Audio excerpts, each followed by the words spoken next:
Les titres de ce mardi 18 octobre, des affrontements en ce moment au quartier Sainte-Thérèse à Fort-de-France entre riverains et policiers. Les habitants qui s'opposent à la fermeture d'une épicerie ont bloqué la route entraînant l'intervention des policiers. Jeu des pierres contre gaz lacrymogène.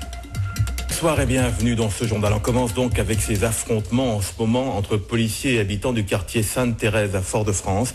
Des riverains en colère contre les policiers qui ont fermé une épicerie dont l'activité était jugée illégale. Les riverains ont bloqué la route entraînant l'intervention des policiers. Détails avec Franck Zoser et Stéphane Petitfrère. Visiblement, les échauffourées ont commencé ici vers 17h. Les jeunes du quartier sont révoltés.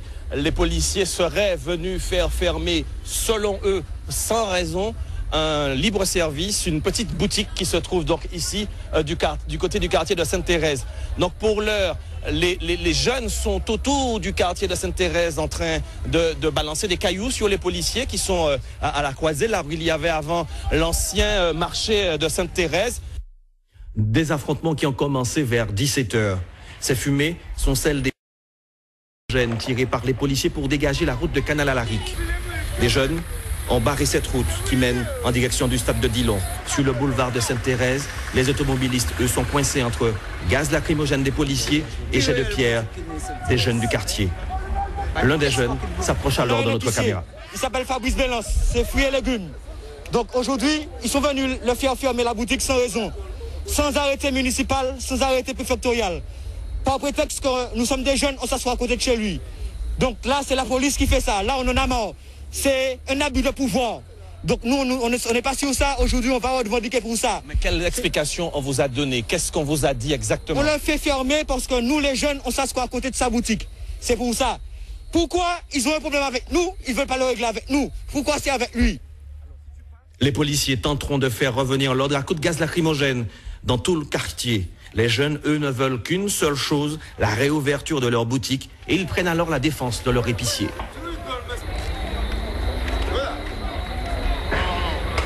Cet homme-là, depuis que j'ai 18 ans, je le connais.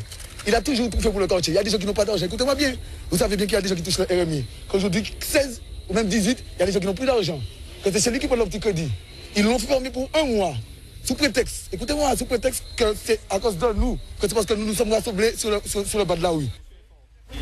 Dans le même temps, vers 18h30, des proches collaborateurs du maire de Fort-de-France et des policiers tentent de trouver une solution, un consensus pour rétablir l'ordre dans le quartier. Juste à côté, les gaz lacrymogènes continuent de pleuvoir sur Sainte-Thérèse.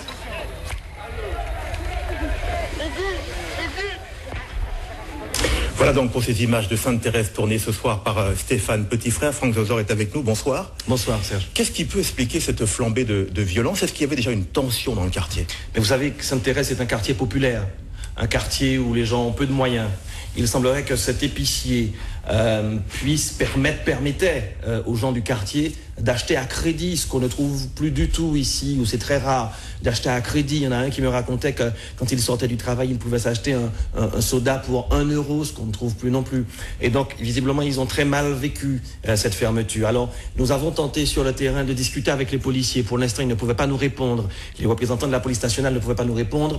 Ils nous ont juste dit qu'ils ont fait fermer, qu'il y a eu un arrêté, qu'ils ont fait fermer cet épicier parce qu'il n'était pas tout à fait en règle. Alors, il semblerait que c'était une fermeture administrative, le temps que ce monsieur se mette en règle. N'empêche que c'est que sur le bord des routes, il y avait des mamans de certain âge, 40, 50 ans, qui étaient là et qui disaient il fallait pas faire fermer, il fallait trouver d'autres solutions. Donc visiblement, ce monsieur aidait à la subsistance de tout un quartier. Et c'est cette boutique qui a été fermée aujourd'hui. Alors les affrontements ont commencé donc vers 17h.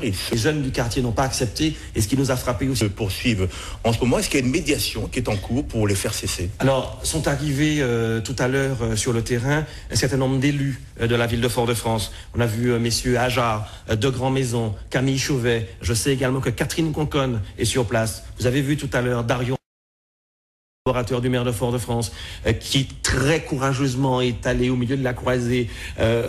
Il a failli se prendre des coups de cailloux, des coups de bouteille. Enfin, les élus de la ville de Fort-de-France et les proches collaborateurs du maire sont actuellement en train d'essayer de trouver une solution avec ces jeunes, avec tous ces gens qui sont en train de balancer des cailloux. Alors, est-ce que ça va s'arrêter ce soir? On ne sait pas, mais la situation est extrêmement grave, tendue. ce soir du côté de Sainte-Thérèse, avec des policiers, je vous le disais tout à l'heure, qui étaient coincés en tenaille, un groupe du côté en allant vers le Lamentin, un autre groupe du côté de Fort-de-France. Alors le boulevard est actuellement complètement barré. Les policiers ont barré le boulevard vers 18h30 de manière à empêcher toute circulation, et donc on déconseille fortement à tous ceux qui n'ont rien à faire à Fort-de-France, et même si vous avez des choses à faire par là, s'il vous plaît, n'y allez pas. Voilà. Il y a également une deuxième équipe sur place, et nous aurons en principe donc en direct par téléphone tout à l'heure Franck Edmond Mariette, qui est donc actuellement au quartier Sainte-Thérèse. L'actualité, c'est aussi cette manifestation originale ce matin organisée par les jeunes agriculteurs du CDJA au rond-point Pelletier. Ils ont planté des légumes et des arbres fruitiers pour protester contre la disparition des terres agricoles. Ils demandent que l'agriculture soit prise en compte dans le développement de la Martinique. Le reportage de Xavier Armingo et Patrice Châteaudegas. Image insolite tôt ce matin sur la RN1. De jeunes agriculteurs plantent dachines, ignames, cocotiers et bananiers en plein cœur du rond-point routier Pelletier. Une action symbolique pour manifester leur ras-le-bol de voir les terres agricoles se réduire comme peau de chagrin au profit du photovoltaïque et de l'immobilier. Comme le foncier n'est pas protégé comme il devrait l'être, alors c'est pour dire aux politiques qu'ils mettent les jeunes dans la rue. C'est-à-dire que le foncier qui devrait être destiné à l'agriculture, eh bien, nous investissons le rond-point pour dire que, voilà, vous nous obligez à aller dans la rue parce qu'on n'a pas de foncier. Dans leur combat pour défendre les terres agricoles et pour que le photovoltaïque soit installé sur les toits, les jeunes agriculteurs peuvent compter sur le soutien de l'Assopamar. Ce n'est pas normal dans un pays comme ça, où l'on trouve de la terre pour faire du photovoltaïque, où l'on trouve de la terre pour faire des ronds-points immenses, à tel point qu'ils n'avaient même pas prévu suffisamment de plans pour occuper le rond-point, pendant qu'eux, ils n'ont pas de terre. Alors ça, franchement, si ce n'est pas dramatique, ce n'est pas révoltant, je ne sais pas ce qui va nous révolter encore. Donc, par conséquent, nous sommes totalement solidaires et nous serons derrière les jeunes agriculteurs, quel que soit ce qu'ils entreprendront. Et je suis persuadé qu'il faudra qu'on revienne aux occupations. En attendant, les jeunes agriculteurs demandent la mise en place d'une commission départementale de la consommation des espaces agricoles pour éviter le déclassement des terres cultivables par les maires. S'ils ne sont pas rapidement entendus, ils affirment que d'autres actions beaucoup plus fermes seront entreprises. En bref, de nouvelles coupures de courant ce matin à la suite d'un incident sur un poste de transformation. 60 000 clients privés d'électricité, principalement dans les communes du centre. Ce soir, dans un communiqué, EDF annonce avoir procédé à la réalimentation de toutes les communes concernées. Et puis 2 hommes arrêtés cet après-midi en flagrant délit au large de Sainte-Anne en possession de 100 kilos d'oursins, alors que la pêche est interdite à cette période de l'année. La marchandise a été saisie par les gendarmes.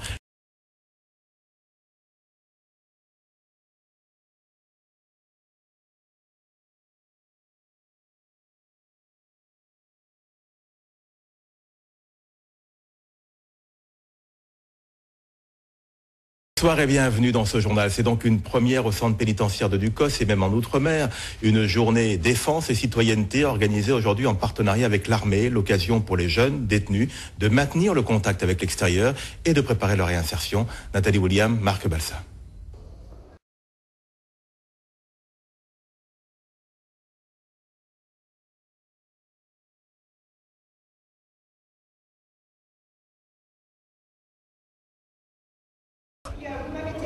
Cette convention est signée tout d'abord pour 1 an, mais reconduite de manière express pour 3 ans.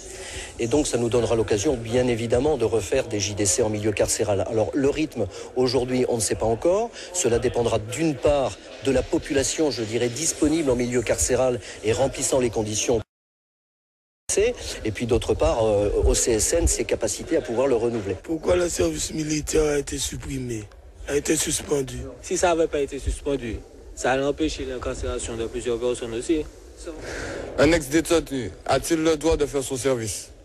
Vous avez le social, la santé, l'environnement, tout un panel de possibilités au sein du service civique qui vous est ouvert lorsque vous sortirez.